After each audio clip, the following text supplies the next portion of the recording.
अस्सलाम वालेकुम, this is Sikandar Jawad. Pakistan में अगर रूल ऑफ लॉ की बात की जाए ना तो भाई सब कुछ नहीं कहा जा सकता।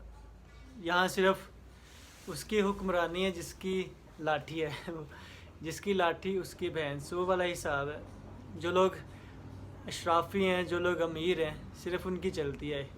ठीक है, कानून सिर्फ गरीबों के लिए और इंसाफ सिर्फ अमीरों के लिए। इस मुल्क में ना तो गरीबों को इंसाफ मिलता है, ठीक है, और ना जो अमीर हैं उन पे कानून की कोई गिरफ्त होती है। कानून इन्हें कुछ कह नहीं सकता। वो जिस तरह मर्ज़ी चाहें इस मुल्क में रह सकते हैं, जब चाहें इंसाफ ले सकते हैं। मगर जो गरीब हैं, जो शरीफ इंसान हैं, ठीक है, जो बाइज़्ज़त लोग हैं, उन्हें इंसाफ नहीं मिलता। पाकिस्तानी रियासत उस वक्त तक तरक्की नहीं कर सकती है जब तक इंसाफ का तराजू अमीर और गरीब के लिए बराबर नहीं होगा। अमीरों के लिए तो आधी रात को भी अदालतें खुल जाती हैं, इंसाफ उन्हें प्लेट में रख कर दे दिया जाता है, मगर गरीब बेचारा तड़पता रहता है और उसे इंसाफ नहीं मिलता है। इसकी एक ज़िंदा मिसाल अभी हमें रिसेंटली शहीद अरशद शरीफ के केस में भी नज़र आई है कि अभी तक कोई भी कमीशन नहीं बनाया गया, अभी तक उन्हें इंसाफ नहीं मुहैया किया गया।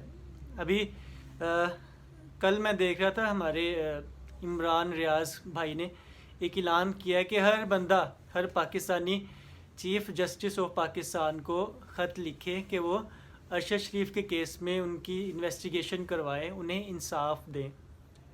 तो अभी मैं सारा तरीका बताता हूँ आपको कि किस तरह आपने लेटर लिखना है, किस तरह पोस्ट करना है। मगर उससे पहले यार एक छोटी सी बात है कि यार हर इंसान को आज़ादी राय होना चाहिए। ठीक है, हर इंसान का एक अपना मौक़िफ़ होता है, अपना नैरेटिव होता है। ठीक है, हर इंसान की डिफरेंट सोच होती है। ठीक है, मगर आप इस तरह नहीं कर सकते हैं कि कोई आपकी अगर सोच की अक्कासी नहीं करता, अगर आपके कोई ख़िलाफ़ है तो आप उसे जान से ही मरवा दें। ठीक है, यही केस हमें अरशद शरीफ के केस में देखने में आया कि पहले तो उस पर FIRs की गई पाकिस्तान में, पाकिस्तान की ज़मीन उस पर तंग की गई। ठीक है, फिर उसे UAE से निकलवाया गया, कीनिया में जाकर फिर उन्हें शहीद किया गया। ठीक है, वो भी सारा सीन हुआ है, मगर अभी तक उनको इंसाफ नहीं मिला है। ठीक है, महीना तकरीबन हो गया है, मगर अभी तक कोई अदालत नहीं खुली। वो जो आधी रात को अदालतें खुलती हैं ना, वो बंद है अभी तक। कोई अभी सो मोटो नोटिस नहीं लिया गया। ठीक है, बेचारे अरशद शरीफ की माँ, वो भी अदालतों के चक्कर लगा लगा कर थक चुकी हैं, मगर हमारा जो निज़ाम इंसाफ है वो भी सो रहा है। कोई बात नहीं, जागेगा एक दिन। काफ़ी दिनों से इमरान रियाज भाई ने ये कहा हुआ था कि मैं संडे वाले दिन एक स्पेस करूँगा, ट्विटर पे एक स्पेस करूँगा जहाँ हम कुछ एक अहम फ़ैसला करेंगे। तो खैर मैं कल देख रहा था उनकी स्पेस, मैंने सुनी भी। तो उन्होंने यही फ़ैसला किया कि हम सब मिलकर, सारे पाकिस्तानी मिलकर चीफ़ जस्टिस ऑफ पाकिस्तान को एक ख़त लिखेंगे जिसमें हम अरशद शरीफ के लिए उनसे इंसाफ मांगेंगे। और ये एक तरीका जो लीगल हो सकता है, क्योंकि सबसे बड़ा इदारा इंसाफ का वो हमारी अदालतें ही हैं, क्योंकि बाकी सारा तो सिस्टम वो सारे एक ही हैं, वो सारे जो भी हैं वो एक ही हैं। मगर जो हमारी अदालतें हैं उनसे अभी भी हमें उम्मीद है कि वो अरशद शरीफ के केस में हमें भी इंसाफ दे सकते हैं। तो एक अच्छा फ़ैसला था इमरान रियाज भाई का। मगर मैं आपको अपना होनेस्ट रिव्यू देने लगा हूँ कि मुझे नहीं पता कि किस तरह ख़त लिखते हैं। ठीक है, ख़त लिखते कैसे हैं, उसे फिर पोस्ट कैसे करना है, क्योंकि ना कभी किया है हमने, ना कभी प्रैक्टिकल लाइफ में हमने कभी ख़त पोस्ट किया है, ना कभी लिखा है।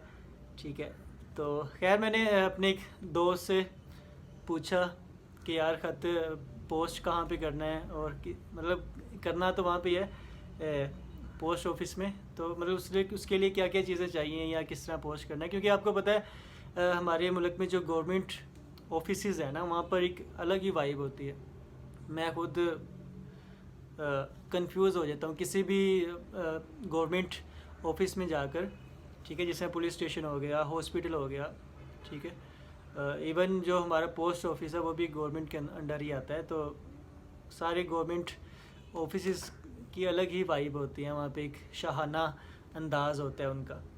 तो इसलिए मैं थोड़ा कंफ्यूज था कि यार मैं जाऊँगा तो क्या होगा, वो कोई उल्टा पुल्टा सवाल ना करे, ठीक है। तो खैर वो दोस्त ने कहा कि नहीं आप वहाँ पे जाओ, ठीक है, तो अपना जो भी आपका ख़त है वो ले जाना साथ, वो ख़ुद ही उसे पोस्ट कर देंगे, ठीक है। तो ट्विटर पे मैं स्क्रॉलिंग कर रहा था तो मुझे एक वो मिल गया, ख़त मिल गया मुझे, तो मैं नीचे डिस्क्रिप्शन में लिंक दे दूँगा, मेरी गूगल ड्राइव का लिंक होगा, आप वहाँ पे जाके वो ख़त डाउनलोड कर सकती हैं और फिर वहाँ पे अपना नीचे अपना मेरी जगह पे अपना नाम लिख लीजिएगा, साथ अपना आईडी कार्ड नंबर लिखना वो भी लिख लीजिएगा। वो भी मैं सारा बताता हूँ तरीका किस तरह करना आपने, ठीक है। पहले जाकर अगर आप अपने अंदाज़ में भी ख़त लिख सकते हैं, जिस तरह भी आपको लिखना है। अगर आपको लिखना आता है, ख़त लिखना आता है तो आप अपने अंदाज़ में ख़त लिख सकते हैं, इंग्लिश में, उर्दू में, जैसे भी लिखना है वो लिख सकते हैं। अगर नहीं लिखना आता तो नीचे लिंक है गूगल ड्राइव का डिस्क्रिप्शन में, वहाँ से जाके वो डाउनलोड कर लीजिएगा, ठीक है। और वहाँ पे फिर अपना उसका फिर प्रिंट निकलवा लीजिएगा और उससे अपना नाम लिख लीजिएगा, आईडी कार्ड नंबर लिख लीजिएगा। उसके बाद फिर आप एक इन्वेलप लीजिएगा खाकी कवर का, ठीक है, उसमें उस ख़त को बंद कर दीजिएगा। उसके बाद आपने जाना है post office, Pakistan post office जहाँ भी आपके करीब हो, या आप ऐसे प्राइवेट भेजना चाहते हैं TCS से, किसी और करियर सर्विस से, तो वैसे भी भेज सकते हैं। मगर मैंने पोस्ट ऑफिस से ही भेजना पसंद किया, पाकिस्तानी फ़र्स्ट एक्सपीरियंस था मेरा पोस्ट ऑफिस में। तो खैर जिस तरह मुझे उम्मीद थी कि वो एक शाहाना अंदाज़ होगा, मगर वो हिसाब नहीं था, अच्छे लोग थे वहाँ पे, अच्छा डील किया उन्होंने। तो आप इन्वेलप में डाल के अपना ख़त पोस्ट ऑफिस में ले जाइएगा और उसके बाद उन्हें कहिएगा कि ये मैंने ख़त है, ये मैंने पोस्ट करना है। तो जो इन्वेलप की फ्रंट साइड होगी ना, ये वाली साइड, यहाँ पर आपने जिसको आपने ख़त लिखना है उसका एड्रेस लिखना है सारा, इस तरह ये सारा पैटर्न बना हुआ है, आपने सेम एज़ इट इज़ यही लिख देना है अपने इन्वेलप की फ्रंट साइड पे, ठीक है। और जो इन्वेलप की बैक साइड होगी वहाँ पर आपने अपना नाम, अपना एड्रेस, ठीक है, वो सारा आपने नंबर वगैरह भी, अपना आईडी कार्ड का नंबर लिखते हैं, मोबाइल नंबर लिखते हैं, ठीक है, वो आपने सारा आप इन्वेलप की बैक साइड पे लिखना है, ठीक है। और फिर वो आपने वो जो ऑफिसर होगा वहाँ पे पोस्ट ऑफिस में उसे दे देना है। वो स्टिकर्स लगाते हैं छोटे छोटे जिस पे कायदे आज़म बने होते हैं, हमारे कायदे आज़म, तो वो लगाकर वो आपको फिर एक रिसिप्ट देगा, रसीद देगा, ठीक है। उसके बाद आपने आ जाना, वो आपका खुद ही पोस्ट कर देंगे। तो इतना सा सिर्फ ये प्रोसीजर है, ज़्यादा कोई लंबा चौड़ा काम है नहीं। मैं भी कंफ्यूज था क्योंकि मेरा फ़र्स्ट टाइम था, और बाकी हिम्मत की है और वो ख़त मैंने पोस्ट कर दिया। बाकी अल्लाह बेहतर करेंगे, जैसे अल्लाह ताला चाहते हैं वैसे होता है, इंसाफ इंशाल्लाह मिलेगा, ठीक है। कोशिश इंसान के हाथ में है, कोशिश इंसान करता है, फल अल्लाह ताला देते हैं। तो ये ख़त आप ईमेल के ज़रिए भी भेज सकते हैं, मगर आपकी मर्ज़ी है, आप ईमेल भेजना चाहती हैं वैसे भेज दीजिए, या वैसे फ़िज़िकली पोस्ट ऑफिस में जाकर भेजना चाहते हैं ख़त लिखकर वैसे भी भेज सकते हैं। मगर यार ख़त लिखिएगा लाजमी, क्योंकि हम अरशद शरीफ के लिए इतना ही कर सकते हैं, ठीक है। कल मैं इमरान रियाज भाई की एक तकरीर सुन रहा था तो मुझे उनकी एक बात बहुत दिल पे लगी।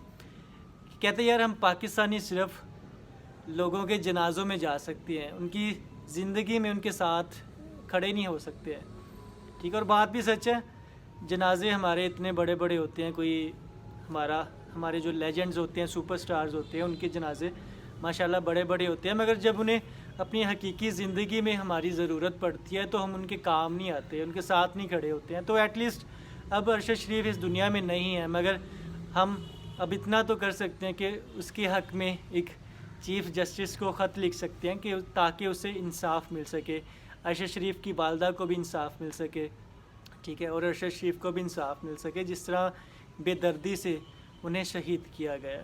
तो ये सारा तरीक़ेकार था, ठीक है। कोई कंफ्यूज होने की ज़रूरत नहीं है, आप ख़त लिखें, पोस्ट ऑफिस में जाकर भी जमा करवा सकते हैं, जैसे भी ईमेल करना है, मगर यार ख़त लाजमी लिखिएगा।